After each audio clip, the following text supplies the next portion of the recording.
Anda di pesantren itu diajarkan cara data itu diurutkan dari primer, sekunder, dan tersier. Kenapa ke blogspot di bagian akhir saya sudah, kitab ulama, wow. Ternyata blogspot, sejarah perayaan Natal dari pagan.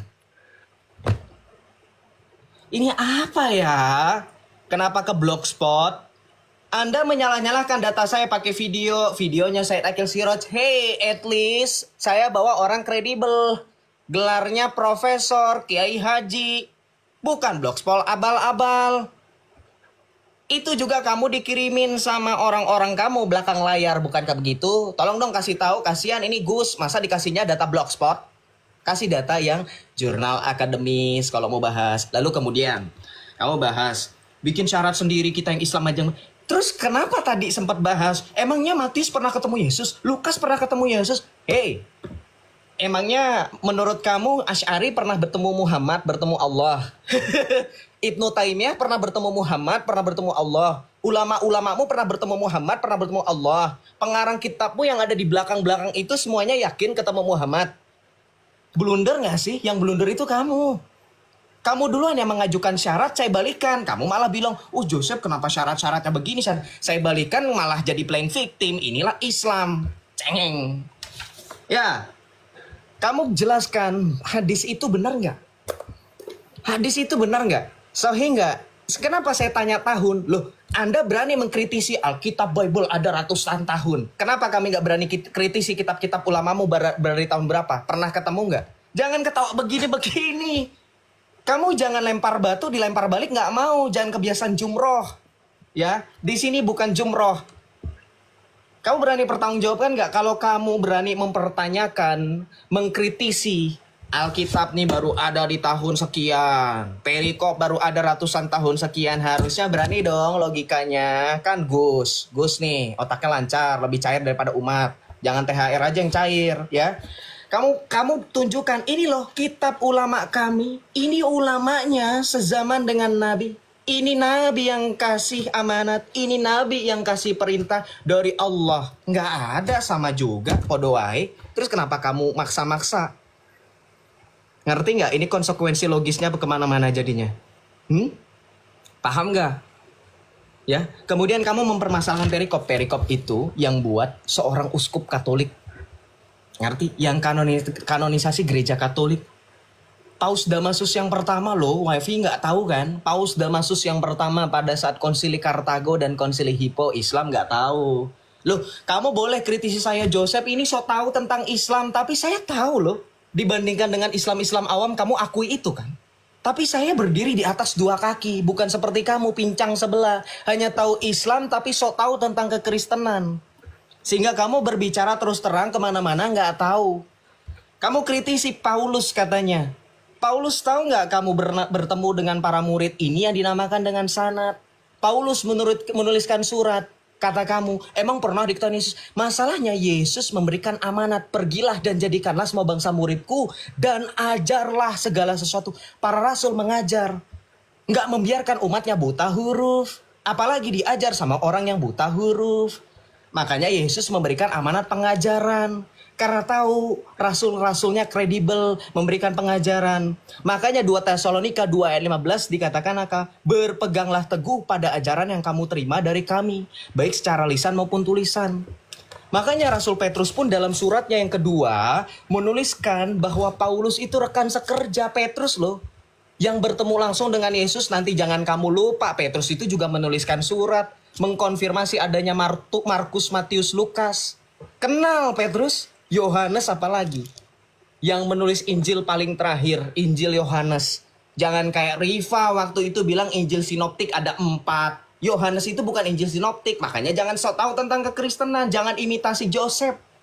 Saya sekalipun kamu intimidasi, kamu bilang katanya sok tahu, nggak tahu apa-apa. Masalah menghitung dari Hijriah ke Masehi aja kamu sudah blank. Masalah Ibnu Arabi aja kamu sudah blank, Wahdatul Wujud. Ya. Masalah maulid aja kamu sudah blank pakai hadis itu. Masalahnya, ini ada hadis. Nih, ini dari website almanhaj.or.id. Hadis puasa itu nanti saya keluarkan terakhir. Ini benar nggak saya tanya, sohihnya dari kapan? Tahun berapa itu ada? Saya tanya.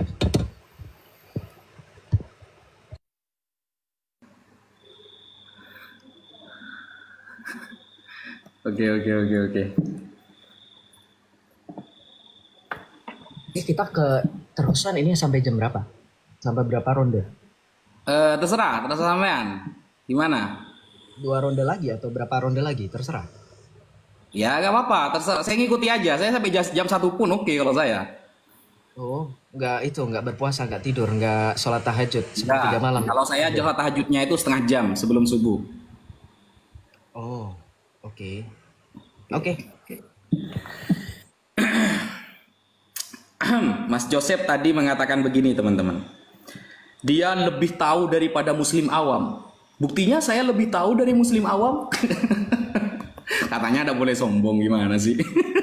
Tapi sudah mulai ini ya, sudah mulai keluar aslinya ini. Kalau kamu lebih tahu dari muslim awam, maka saksikanlah saya lebih tahu daripada pendeta gitu loh. Saya lebih tahu daripada pendeta loh. Datang pendeta-pendeta yang sudah debat sama saya kan keong semua. Kemudian kamu mengatakan tadi, pernahkah Imam Asy'ari bertemu dengan Rasulullah loh? Di awal sampean ngomong kan, Imam Asy'ari itu menyendiri di dalam kamar 15 hari. Kan dia bermimpi bertemu Nabi Muhammad. Kamu bertanya, itu kan kamu yang bahas tadi kan? Tajalli tasyahudi itu kan kamu yang bahas di awal. Imam Asy'ari termasuk orang yang bermimpi bertemu Nabi Muhammad. Gimana sih? Dalil di awal gitu loh. Saya ya bertanya tentang sejak kapan perikop ada karena kamu bertanya tentang ilmu nahwu. Mensyaratkan ilmu nahwu itu harus ada di zaman Nabi. Makanya saya tanya, perikop itu ada di zaman siapa? Kemudian, apakah yang saya tampakkan tadi itu adalah blogspot? Bukan. Bukan blogspot yang saya tunjukkan. Astagfirullah. Ini ya. Ini bukan blogspot, Mas. Beda blogspot sama bukan ini nih, ya. Tuh, gimana ini? Ntar. Independent.co. Ya, independen. Sejarah kelam tradisi Natal. Damai niat baik, kabar baik dan sukacita. Nih. Bahwa daftar untuk bukan ini ya. Bayi Yesus kecil 3 orang bijak dan mengikuti bintang itulah makna Natal yang sebenarnya. Atau mungkin baju hangat yang dikenakan di hari raya, pesta belanja yang didorong oleh kepanikan, minum terlalu banyak dan berangkat hebat sebelum pidato seorang ratu. Atau mungkin Natal tidak termasuk dalam hal-hal tersebut. Bagaimanapun perayaan ini berakar pada masa pra-Kristen yang jauh dan banyak tradisi yang kita junjung tinggi saat ini memiliki asal-usul yang lebih gelap dan lebih menyeramkan. Tuh, bukan blogspot ini. Siapa yang bilang ini blogspot? Gitu loh. Gimana sih? Natal itu sudah ada sebelum pra-Kristen. Dari apa? Dari agama pagan. Yang pagan saya tunjukkan, bukan blogspot. Saya udah pakai blogspot, bro.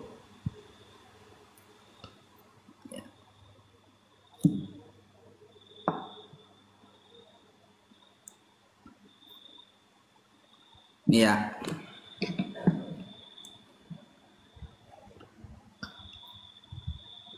Nih.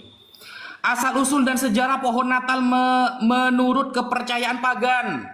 Apakah dari blogspot? Bukan. Bukan blogspot ini. Nah, pada tahun 1840-an dan 1850-an Ratu Victoria dan Pangeran Albert mempopulerkan cara baru merayakan Natal.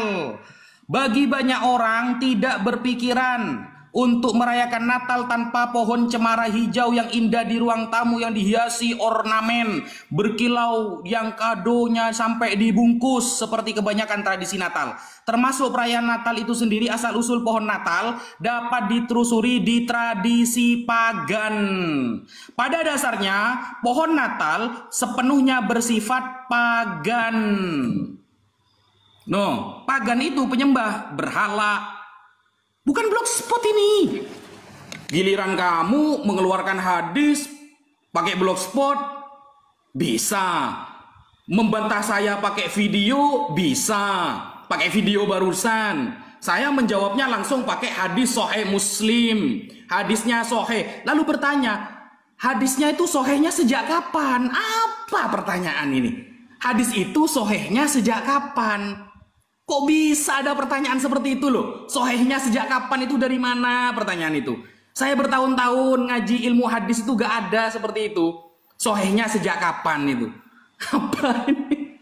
Lalu sampean, maaf ya, ini bukan jumroh akobah ya. Gak usah lempar batu, lempar tangan. Ini bukan jumroh akobah. Nah kan, bawa-bawa ke ajaran jumroh sudah.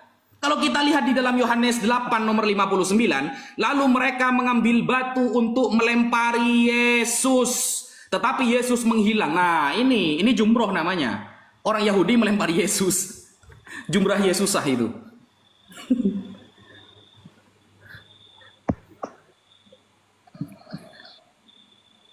Gimana? Kurang berapa putaran kira-kira? 2 putaran lagi ya. Oke, sekarang saya. Anda bilang itu bukan blogspot independen. Ini nggak ngerti cara baca nih, diketawain kuliah nggak sih? Harusnya setara pondok pesantren harusnya dapat gelar Gus itu kuliah kan? Inilah bukti ya. Itu datanya aja awalnya beda. Baru yang kedua ditunjukkan itu yang dimaksud. Anda ngerti nggak sejarah pohon Natal itu dari mana? Itu kenapa disebut dari akarnya dari pagan? Karena Santo Bonifacius, come on Islam, how come, how dare you say something yang lu nggak tahu? Kamu nggak tahu apa-apa. Coba tanya Santo Bonifacius itu siapa, Joseph? Itulah santo yang kemudian menghilangkan ajaran pagan yang mengorbankan anak kecil di pohon cemara. Kemudian Santo Bonifacius memotong pohon cemara itu. Itu Ustadz, makanya kalau baca data dibilangin begini ya. Kalau ada tim di belakang layar kasih data tuh kasih narasi. Ini Ustadz Wafi data untuk lawan Joseph. Jadi begini cerita. Jadi Anda buka data tuh nggak bingung baca apa. Segala pidato ratu lah dibaca. Ratu siapa? Hah? Ratu lebah. Apa intinya yang Anda baca datanya itu? Apa intinya? Saya mahasiswa S1 belum kelar aja bingung sama Anda. Anda bawa data apa? Anda bawa data apa? Kemudian Anda bilang katanya ya, oh Joseph ini level awam, Joseph level awam kalah saya. Wafi level pendeta kalah. Iya pendetanya Warokoh bin Naufal. Nestori.